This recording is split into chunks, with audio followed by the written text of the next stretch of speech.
Imana ntabwo ubutunzi yashyize mu mwana w'umuntu bushobora guhomba, ntibishoboka.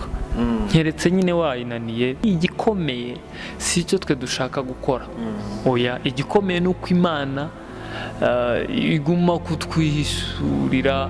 Zifite ni ugufasha young generation. Rero umuntu adacika intege, ni umuntu akomeza kwisunga Imana, kwishakaho ubutabazi. For there is no one like you.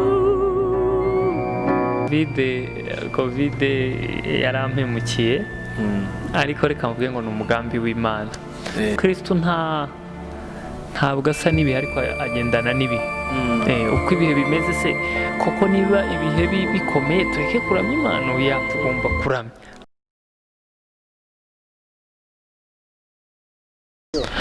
Amuri Imana bane namwe abakomeje kudukurikirana kuri Mikato 50 TV. Njye ni Manzi, muri kumwe mu kiganiro The True Gospel Show. Uyu munsi twasuye umuramyi, umukozi w'Imana. Muzi muri benshi mwamenye ku ndirimbo nyinshi zigiye zitandukanye. Araza ko twibwira, mwese muramubireba kuri kamera zacu kuri Mikato 50 TV. Twamusanze mu nzu y'Imana, aho akunda kuba ari amasaha ye menshi. Ni karibu rero tumurebe.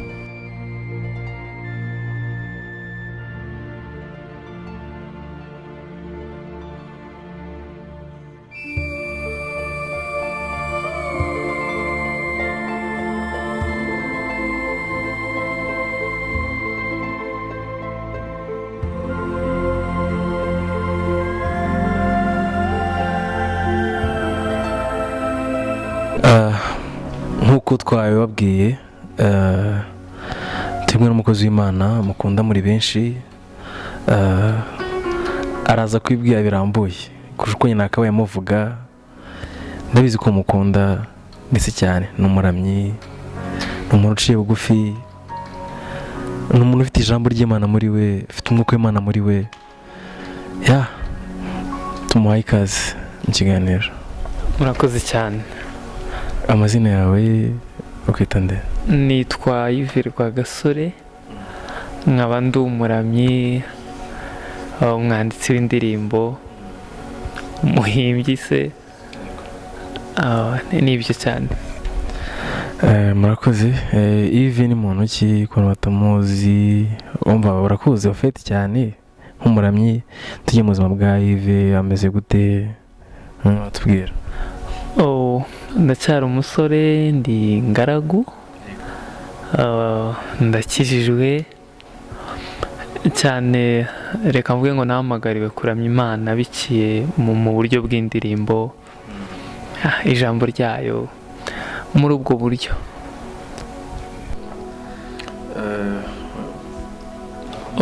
Icyatumye rero umuntu adacika intege, ni umuntu akomeza kwisunga Imana, kwishakaho ubutabazi, kuyihungiraho, kuguma kuri ya ntego cyangwa se ku gicaniro, ntucike intege. Imana rero niyo ikongerera imbaraga, nako birivuga ngo niyo igisubizamo intege abanyantege cyangwa se abarambiwe, ikakongeramo imbaraga. Ariko ari nta Mana ibindi rwose wacika intege ugahita ubivamo. Muri make ni nk'icyo kintu kigenda gifasha umuntu. Yves, urugendo ni rurerure wakoze, yego, kugeza ubu ngubu uhagaze gute? Ese muri Covid urabona ko hajemo icyorezo, ibikorwa byari byinshi, wadusharinga aho ngaho kugeza ubu ngubu uhagaze gute?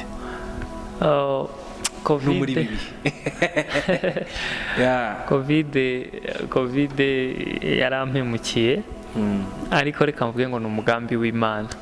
Uko Bibiliya iravuga ngo kubizera Imana byose bifatikanyiriza hamwe kutuzanira ibyiza. Kuko nari mfite konseri mu kwezi kwa gatanu itariki 3, kandi Covid yageze hano mu gihugu mu ntangiriro z'ukwa gatatu. Kuva icyo gihe ibintu byose birahagarara, bivuze ngo konseri duhita duparika. Yari konseri yo kumurika alubumu yanjye ya kabiri yitwa Imbabazi. Urumva mu by'ukuri kugeza uyu munsi mu kwezi kwa karindwi byose urabona ko nta activity n'imwe irakora, n'amatorero ntarafungurwa, ariko sinacitse intege. Narushijeho kumenya ko ari umugambi w'Imana. Buriya igikomeye si icyo twe dushaka gukora, oya, igikomeye ni uko Imana iguma kutwihishurira, komeza kutubera amaso, komeza kutwongera imbaraga n'andi mahishurirwa, kandi ntabwo ikadukora ku maso. Hari n'igihe Imana ibishaka ngo banze wongere ibihe wenda byo kwegera nayo by'ubusabane, unongera ugire irindi hishurirwa cyangwa iguze n'undi munyamugisha byose, kuko Imana ntabwo ubutunzi yashyize mu mwana w'umuntu bushobora guhomba, ntibishoboka. Keretse nyine wayinaniye yanabikuvanaho ikabiha undi, ariko nuvuga ngo ndacyari ku musozi wanjye, nta kibazo kiraba. Ariko muri kovide cyangwa se ibi bihe nyine bya lockdown, byaguma mu rugo, nakomeje gukora uko nshoboye. Hari gahunda natangiye nahise ngira imeze nk'iyerekwa, ama worship session. Ndavuga ese nubwo ku ma social media cyane cyane YouTube na Facebook, ndavuga se ko n'ubundi nta biterane biba, nta gusenga, ariko nta kuntu ubwoko bw'Imana twakomeza kubufasha. Nibwo natangiye biciye muri ubwo buryo n'ubundi cy'Imana yanshyizemo, nibwo natangiye ibintu bya worship session. Ubu ngubu tuvugana numva ngeze kuri number 5 n'ama episode cyangwa amanamba, njye niko nyita amanamba.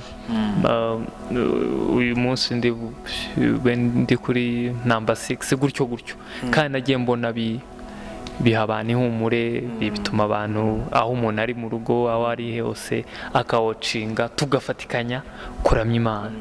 Ibyo narabikunze kuko n'ubwo bwenge cyangwa se iryo yishyurirwa ryaje gutyo, kuko umukristo ntabwo asa n'ibihe, ariko agendana n'ibihe.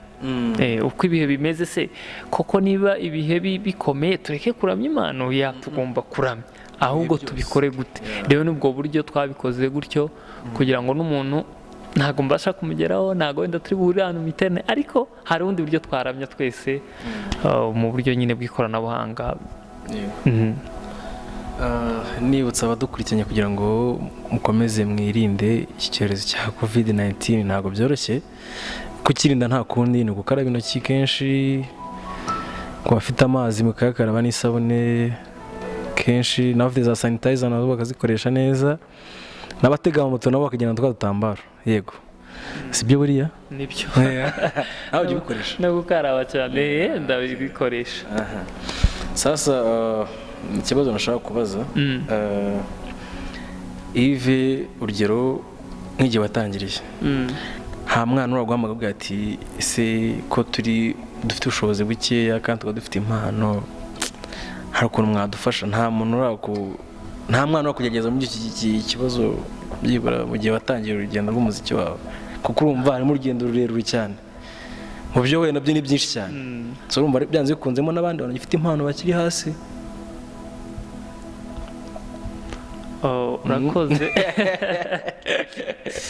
Ariko nzanayagira amafaranga, nzanayagira ko ndabizi. Ushobora kutabishyiramo amafaranga kubyibura menshi, ariko nta muntu uransaba wenda ubufasha bw'amafaranga, uretse ko nabyo atari bibi. Ubishoboye wabikora, kuko imwe no mu nzozi mfite ni ugufasha young generation kugira abantu nyine dushobora nyine guha ubufasha, kuzamura. Ni nacyo cyiza, umuyobozi mwiza ategura abandi. Ni ukuvuga ngo nanjye mbyita ko hakiri kare, ntabwo kariyeri wenda navuga ngo imaze igihe kinini, ariko nk'uko wari ubivuze, mpuyemo n'imisozi n'amataba pe, maze kubona uburyo bivuna kandi bikorwa. Ariko cyane cyane ubufasha njye nkunze gutanga ni uburyo bwo bujyanama. Umuntu ambwiye ngo ashaka gukora ndamwicaza nkamugira inama nkamubwira ukuri uko ibintu ukuntu bimeze. Hari n'abantu babeshya bakababwira ibintu bitabaho. Nkabanza nkareba se kuko abantu bagiye batandukanye impano n'umuhamagaro ibyo ni ibintu bibiri bidasa, gusa bifite wenda similarities aho bihurira. Ushobora kugira impano pe ariko utarahamagawe. Niyo mpamvu rero umuntu ashobora kuvuga ngo ariko se ko ndirimba cyangwa nandika indirimbo reka nanjye njye kuba umuramyi, cyangwa se ibyo bakunze kwita umuhanzi. Yakubita umwaka umwe akabiva, muzi impamvu ntabwo aba yarahamagawe ariko afite impano. Nakomereza wenda muri kwaya cyangwa worship team akomeza afashe n'abandi, ariko iyo byiswe umuhamagaro ni ministry, ni umurimo ugomba kuvunikira uko byagenda kose, akaba ari ujya mbere wowe ukageza nyuma. Ku buryo rero wowe utireba ureba za nyungu za Kristo. Ikindi bufasha bundi ni uburyo bw'indirimbo, imyandikire. Cyakambwiye ati wampaye indirimbo nkayiterura rwose n'amaguru n'amaboko n'umutwe wose barahari. Amakorari n'abahanzi barahari nk'indirimbo wanditse ikaba yamenyekanye cyane mu zo watanze se wabitubwira? Sinyankunda cyane wenda kubivuga kubw'impamvu z'uko bijya bisa nkaho wenda umuntu ari kurata ibyo akora, ariko zirahari nyinshi. Nk'indirimbo wenda urugero rwa hafi, indirimbo yitwa Super Power, ni indirimbo nahaye itsinda ryitwa The Power of Cross, ngira ngo abantu barayizi cyane. So ubwo ni urugero rwa hafi. Bakadukorera ubona ko nta kibazo uko bayiririmba iroroshye, irabango Super Power, Super Power, Super Power, Super Power, Super Power, Super Power, Super Power, Super Power. Niyo ngiyo. Ushobora gukomeza turirimbira mu ndirimbo zawe abantu bagiye bamenya nk'indirimbo zawe nk'ebyiri, ubundi ukagira ubutumwa bugenera abadukurikiye kuri Mika 250 TV. Yego, muri rusange tugana ku musozo, nagira ngo mbaze ikibazo kimwe Yves, n'iki cyaguteye cyangwa se nicyo kintu cyagukuriye cyane kugira ngo ukore uyu murimo? Ni ibintu nkakangura n'abandi bantu byibura kugira ngo babashe kuba bawukora, cyangwa se n'abacitse intege nabo babasha kugira gute kugaruka mu murimo neza. Gucika intege niko gutsindwa kwa mbere. Umunsi uzareka gukora icyo ushoboye gukora cyangwa se icyo wumva wakora, uba utsinzwe wenyine ukitsindwa. Ikintu cya mbere ni ukugira positive thinking, kugira imitekerereze iri positive. Erega aho abandi bageze nawe wahagera. Yego. Nta mwana ngo uvuka hajya ngo ahite yuzura ingoma. Yego. Nyakunda kubigereranya n'amashuri, abagira umugisha wo kuyageramo. Uzi umuntu ahera maternelle, primaire, secondaire, kaminuza we akeneye agapapuro tu kariho stamp n'ibindi byinshi. Uzi imyaka bifata ngo ubone ubuzima bufite cyangwa se ibi bintu by'impano n'umuhamagaro muri rusange nabyo tegereza. Rwose tegereza. Abantu indirimbo imwe cyangwa amezi 3 ntabwo nturi bugire platform nk'iy'umuntu umaze imyaka 20, ntibishobora gukunda. Abantu bajye bamenya ayo makuru. So ikindi ubunarerwa ubukura ariko nicyo kintu nari mvuze wenda nagiramo inama abantu be gucika intege, komeza tu. Uru ni urugendo ruzarangira tugeze mu ishuri. Ariko ikintu cyagiye kimfasha no kudacika intege. Ikindi ni uko abantu babashije ku appreciating ibyo nkora. Burya nabyo bitera imbaraga. Iyo mwene se akubwiye ngo vraiment wampesheje umugisha, warenga ahantu hirya no hino mu biterana uvuga ngo indirimbo yawe yabashije kumura ahantu nari n'ugwandakira, ukabona nk'ibyo wari uvuze ubuhamya ahantu ntigeze kunyura ahantu ninyuraho peturi mu bisanzwe ahantu umva mu rusengero indirimbo barimo kuzikoresha. So, ibyo bigenda biha umuntu imbaraga. Icyo ni cyo cyane kimwe imbaraga. Ariko umwaka umwe ntangiye, urumva natangiye 2016, 2017 hari ikindi kintu cyanyongera imbaraga cyane, numva pe ndavuga ko ari byo. Nagize nomination ebyiri muri Groove Award. Muri Groove Award 2017 za muri top 5 z'aba new comers cyangwa se new artist. Ndavuga ngo top 5 mu gihugu. Ndavuga ngo bya bintu birashoboka pe. 2017 ndabyuka icyo gihe ndongera yandirimbo nayo nkubwiye ya Super Power nanditse nayiza muri top 5 songs, best songs of the year. Urumva mu by'ukuri ibyo bintu byamaye imbaraga. Ndavuga ngo kumbe niba none igihugu ushobora kwicara bagaha ibintu agaciro, ndavuga birashoboka. Ndabyibuka icyo gihe rwose naho hantu hane imbaraga. Ikindi ngirirwa umugisha nk'iyo ndirimbo nayo rero uniongoze ko yakuri mu Giswahili nagiye mbona ikoreshwa cyane muri gihugu cya Kenya, Congo, naho ngezibonyo na Tanzania. Ndavuga ngo wow, bya bintu birashoboka. So rero nawe udukurikiranye wacitse intege n'ukuri wagaruka ku murongo. Ese Yves waba warize ugerera muri maternelle y'igishuri? Oya, njye ntabwo nize maternelle, nahereye mu wa mbere. So warasimbutse? Nahereye mu wa mbere, ariko maternelle ushobora kuba narikoreye mu rugo, kuko njye natangiye mu wa mbere nzi kwandika pe. Ndashimira mama umbyara, yari yaranyigishije kwandika no gusoma rwose, yahisamo umurongo nageze mu wa mbere. Nshimira n'Imana, amashuri byari reka mvuge ngo nagiriyemo umugisha, narabitsindaga neza cyane. Ariko cyane yananyigishaga gusoma ahereye kuri Bibiliya. Yego. None kuzamuka kurangiza secondaire se ho barigezemo gusinya? Oya, rwose kuva ntangiye mu wa mbere primaire kugeza ndangije kaminuza, kugeza ubu mfite bachelor. Mu by'ukuri sinigeze nsibira rwose. Ni amahoro. Urumva ko ibyo kwishimira rero by'ukuri Yves umara umugisha nawe ugiye kuduha umugisha mu ndirimbo. Turakwakira kuri stage. Murakoze cyane. Reka ndirimba indirimbo yitwa Imbabazi. Abantu barayikunze cyane, ni nayo tuzitirira album ya kabiri. Kandi ifite ubutumwa bwinshi, nagiye mbona feedback zikomeye. Uza kujyana n'ubutumwa wohereza abadukurikiranye. Ijambo ry'umunsi. Uwiteka yongeye kubaka Yerusalemu, akiza imitima imenetse. Nidushime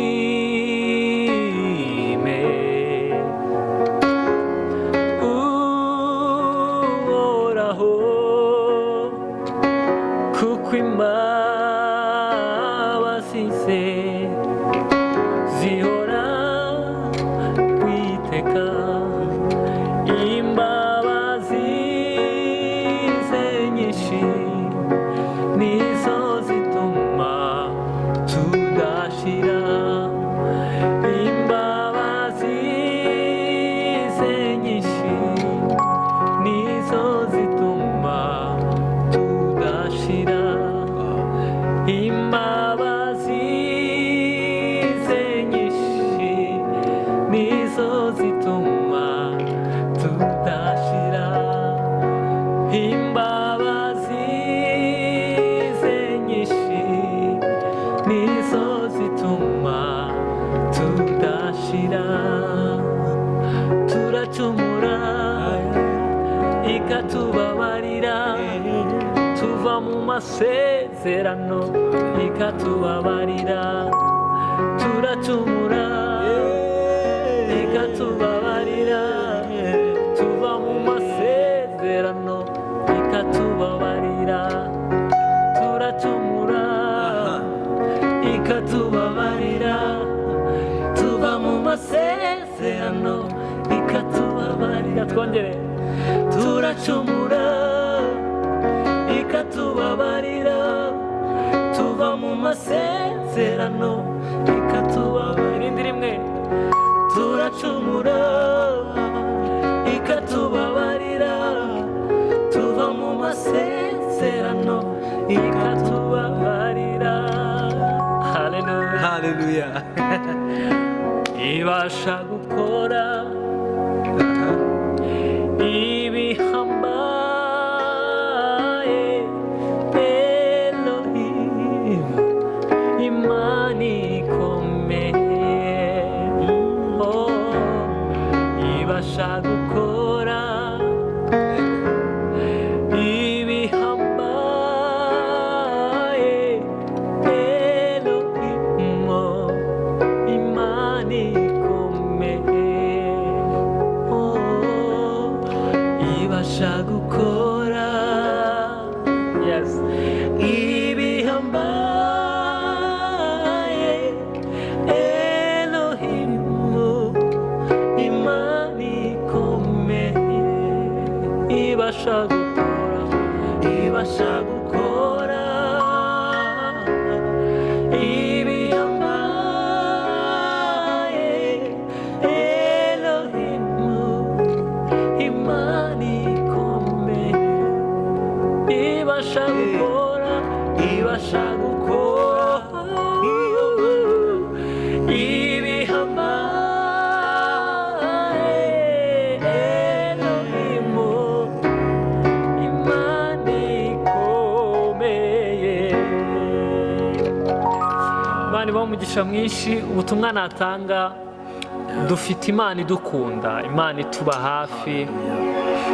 Iyo usomye muri Yeremiya ibice 29 umurongo wa 11 aravuga ngo erega nzi ibyo nibwira nzabagirira si bibi ni amahoro. Mbwira abantu ko iteka umugambi w'Imana ni mwiza ku buzima bw'umwana w'umuntu. Rero Satani ntakakwibe ngo akushuka kubwire ko weho byanze. Birashoboka, umugambi w'Imana ku buzima bw'umuntu ni mwiza. Imana irabakunda, Imana ibitayeho kandi batube hafi.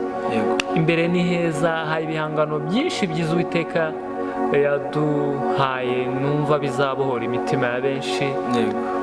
Reka mvuge ngo Imana ibaha uburinzi n'amahoro, barindwe iteka. Shalom, I love you so much.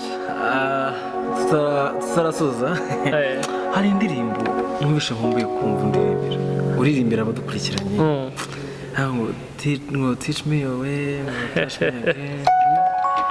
Wayishyiraho gatoya byibura naho kugisikoro kazo kanagamo gatoya byibura utusogonyezo gatoya sukugusubiza inyuma wenda ariko uyisunyibutse ibintu. Iyo ndirimbo nayo iri mu bintu byampaye imbaraga. Ni indirimbo iri mu Cyongereza yitwa Teach Me Your Way. Nkiyisohora nigeze kugera ahantu hari abantu navuga ngo bambanjirije abo bita banigendere kamvuge gutya. Niko ndabyumva. Sanga bari kwitereraho impaka. Ni yayive ntago ari yayive ubwo suyu yahimba indirimbo imeze numva nabyo ni oya ni byiza kubona abantu wituka abantu bahubaha kandi bakubyaye mu muziki ba appreciating ikintu nk'icyo ahubwo mwe batemera ko ahubwo wanabishobora. Naravuze batazi kuzo mbaraga ziri muri nawe ati birashoboka buryo. Reka adukoreremo izo ndirimbo ebyiri y'ikinyarwanda cy'Igiswahili n'icyongereza gato gato n'ukuri. For there is no one like you. You are the miracle worker. My life is in your hands, Lord. You are the I need. Teach me your way.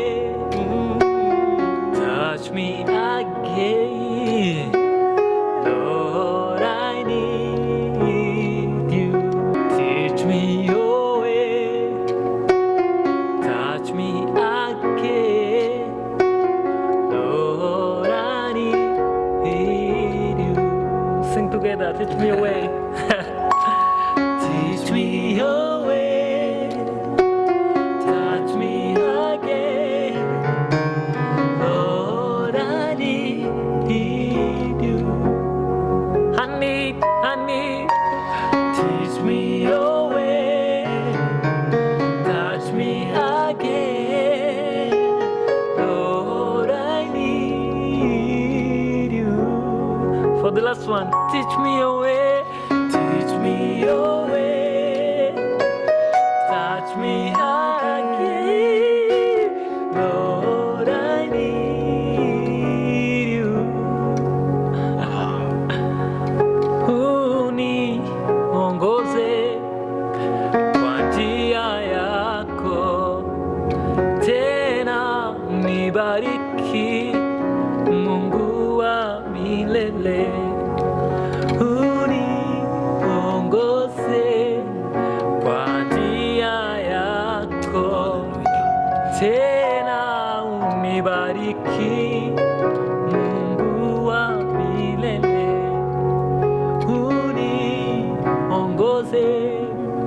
kwa njia yako, tena unibariki, Mungu wa milele.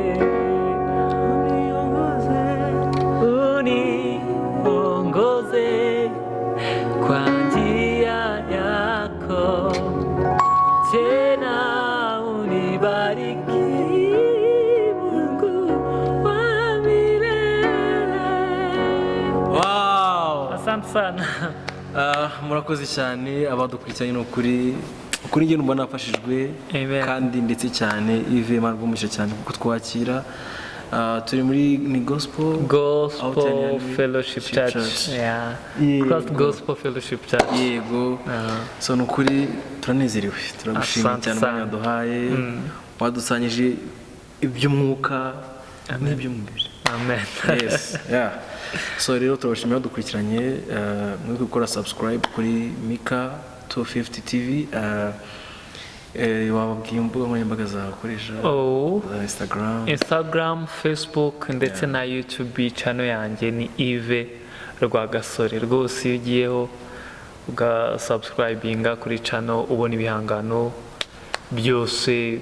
Facebook ukurikirana ibikorwa byanjye, Instagram na nuko amazina ni Yves Rwagasore. Imana ibaho umugisha. Gahunda ubwo natwe turacyahari. Ebana turahari kandi zera imbere ni heza. Yeah. Ndakomeje. Yego. Se nibuka n'indirimbo irahari yitwa gutyo. Sindashyira hanze, ndakomeje. Ubu iyi ni session ya mbere, tuzagaruka kuri n'iya kabiri. Ni karibu nkunda abaza kugira ngo tuganire ubutunzi bw'Imana. Yego. So mwakoze rero badukurikiranye, kuri kamera turi kumwe na Kendrick, tumushimiye. Murakoze cyane, mugire ibihe byiza. Nakumwe nanjye Manzi muri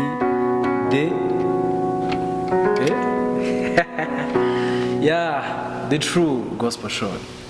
Nakagaruka turi kumwe.